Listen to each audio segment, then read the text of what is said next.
welcome to Better Call Saul Before Breaking Bad, a podcast where I, Kent Meslowski, for reasons of obsessive-compulsive disorder, force my friend Steve Ignat to watch Better Call Saul and then Breaking Bad in chronological order. This is Better Call Saul Before Breaking Bad. All right. Hey, everybody.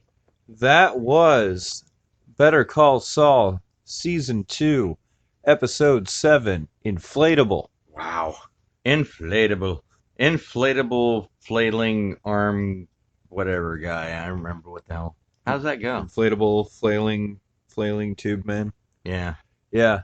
So this episode opens with Jimmy working at his dad's store. Yeah, and he doesn't. And a grifter comes through looking for a handout. And it's sad. Which he gets. Frickin' sad.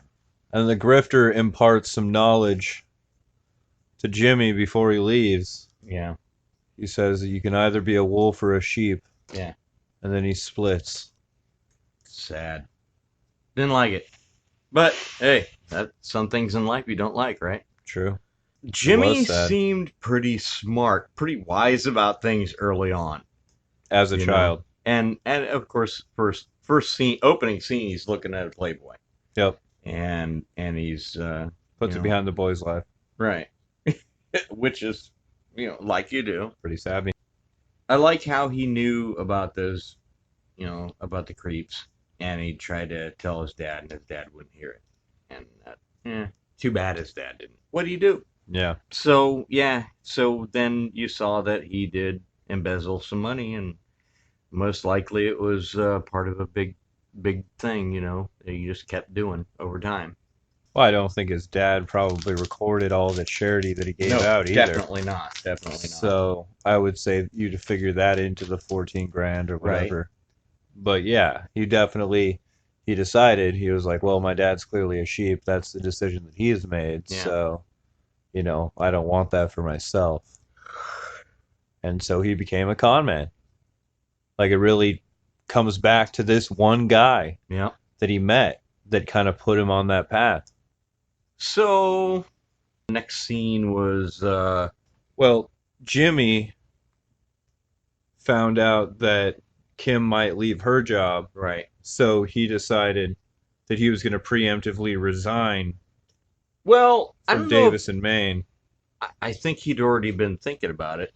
I mean, he didn't want to work there. In past episodes, he wasn't wanting to work there.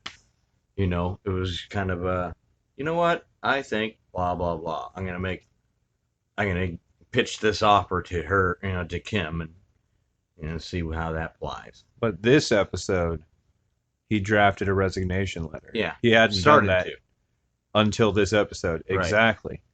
And then he found out that if he actually followed through with his resignation, he would lose his signing bonus. Yeah. Which he already had. So, which he'd already spent some of. So he went and bought loud, obnoxious suits, which I love. I think they're great. They're loud. Yeah. Loud. What did clashing suits? Ed Begley Jr. called it a visual migraine. Optical migraine. Like, oh God. Yeah.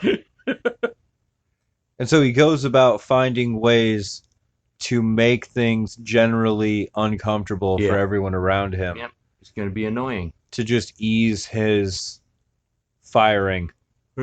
He found a way, like he says, if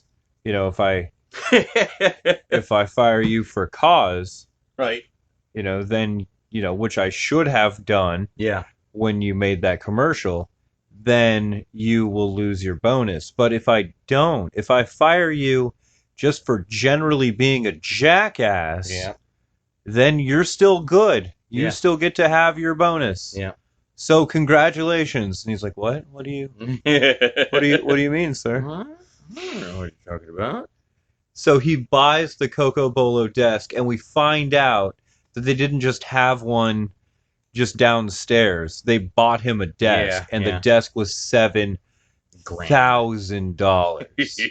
Yeah, I wouldn't pay $7,000 for a goddamn Coco Bolo desk. Well, you're not Davis in Maine. That's right. So, the next thing that happened was we see Kaylee's mom, and she's touring a house Yeah. that she really, really likes. And you've got Mike there.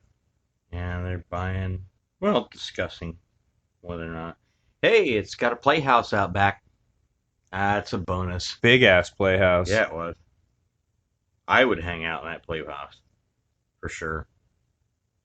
It's house sized.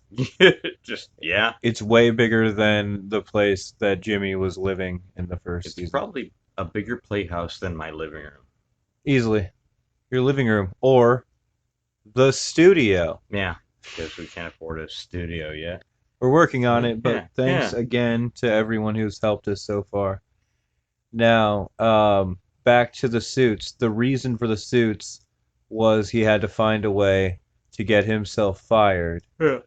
And so when he gets fired, he Plays it off loses like he didn't realize what was going on, but loses the company car. mm-hmm. Back to the Esteem, Pile of shit. and he goes back to the nail place, Yeah.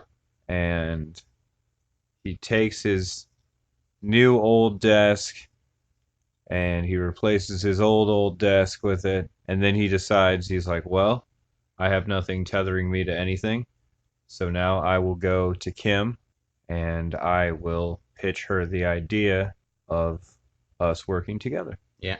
I really like how all of that happened in both pitches.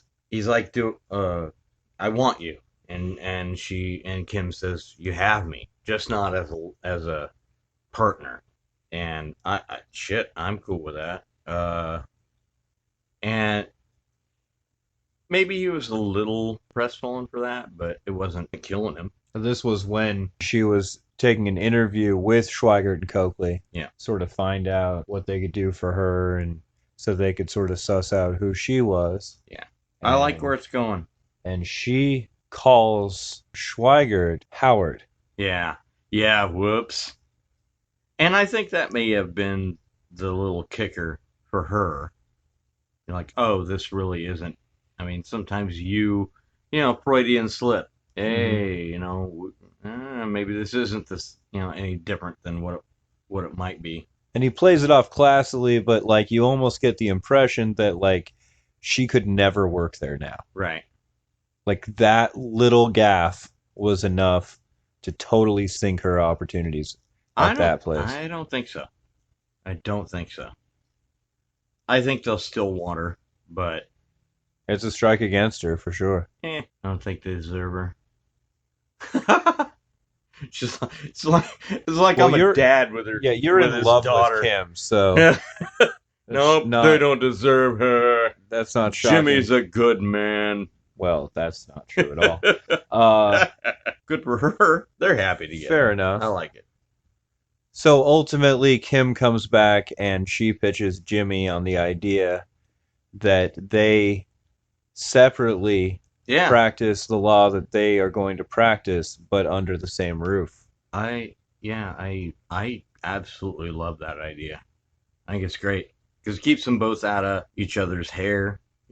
Basically it keeps Jimmy out of her hair. If she and the funny thing about that is if he has clients that are on the up and up, he can send them to her. If she has clients that are like, dirt bags, she can send them to him. Like, here we go. I like that. It's probably more versatile than any of the lawyer firms, the attorneys firms that they're with or have been shown thus far. They have very diverse experience between the two of them. Exactly. And they both started out in the mailroom. But although she is a senior, as far as he hasn't been doing it as long as she has.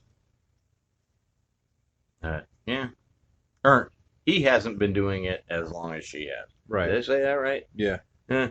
So there was a little scene where Mike kind of rolls up on the restaurant, on the Mexican restaurant, Yep. The cartel front, Yep.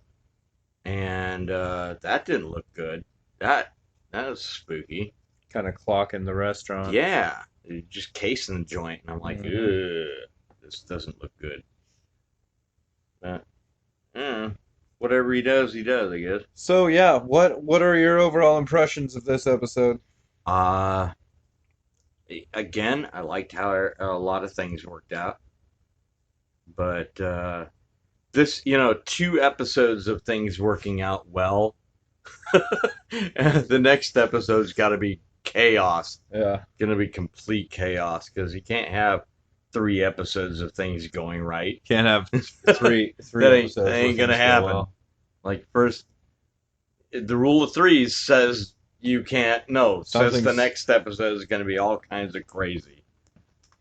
Something's got to go wrong or Yeah. something. Yeah. What else do we have for talking points? That's it. Oh, okay. Wow, this one didn't last very long. That's what happened. Too many good things happening. We did just go through all of that. So the next episode is entitled Fifi. Okay. Beefy sounds like a dog's name. Okay. Yeah, 3 episodes. That's fine. Damn, too bad that one was so short. Are you done? No, I'm good with doing another one. Oh no, I mean, are you done with this? Are you done recording? Because it can't pick you up back there. Right. Yeah, I think I'm done. I thought you were done too. But I don't know what else to say. Oh, we got to do predictions. Right. That's Right, what I right. was. Okay. Yeah. All right. Damn it. It's cool. All right. So the next episode is entitled Fifi. Right on. That's season 2, episode 8. What do you think is going to possibly happen in this episode? Well, Fifi seems like a female dog's name. A bitch, if you will. Well, that'd be a pregnant female dog, wouldn't it? Gosh, wow. I don't know. So, based off of what has happened so far, we got 2 episodes where things are falling into place. And so you can expect, I think, that there will be a shitstorm of chaos and just everything's going to be real. You know what was neat about this last episode was I heard a word that I use. And malfeasance. I love that word. I've been using that word for a long time. Don't know anybody else who uses that word. And that's the first time I've ever heard that word on TV in the correct context. And I'm impressed. They did a lot of research for this show. So impressed. So, all right, given what's happened so far, what do you think is going to happen, for example, with Mike in the next episode? Well, gosh, if Totally ignoring the the menu screen for this DVD. Well, apparently, I mean, not from that, but I don't know. He's casing the taco joint, and I'm like, ew, or nacho joint, I guess. I don't know. The nacho Ituco joint. Yeah, I don't know what that's all about. I have no idea what that's. Maybe that's a parking space for him, so his car doesn't get seen. There you go. Or isn't seen. I don't know. Maybe he's working for him. Maybe he's not. Can't know. Yeah. Well, there's got to be some. Jimmy's going to come up with another deal. Somebody's going to need him for something. Okay. So I don't know. It just seems like it's about time for him to take a case that a case for maybe some criminal activity and shit. Something's got to go wrong or something. Right. Yeah. All right.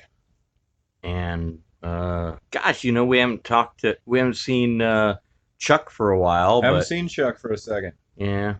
And I wonder if he's gonna be a recurring character. You know how you can tell we haven't seen Chuck for a second? Why? All the lights stay on in every scene. Right.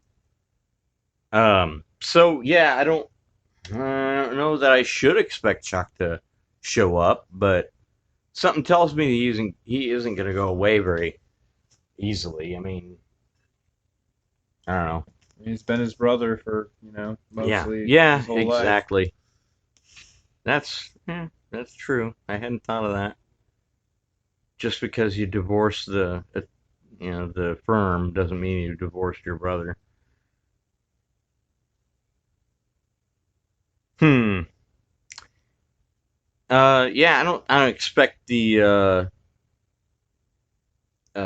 partnership to bloom yet, because I mean all that stuff's got to take time. Even though he's got the money, right? I mean, He's got some money. He's got some decent amount of money. yeah, and a Coca Cola desk. And a Coco Bolo desk. It's a pretty desk. It's not a bad little desk. All right. So yeah, those are my predictions. I All don't right. really have any more. I mean, maybe there's going to be a new character coming in. Now that we're bored with all these characters. We're bored with them. Yeah, All we're right. just they're just sad. Yeah, we're done with them. We don't need. Right on. Well, we require something further.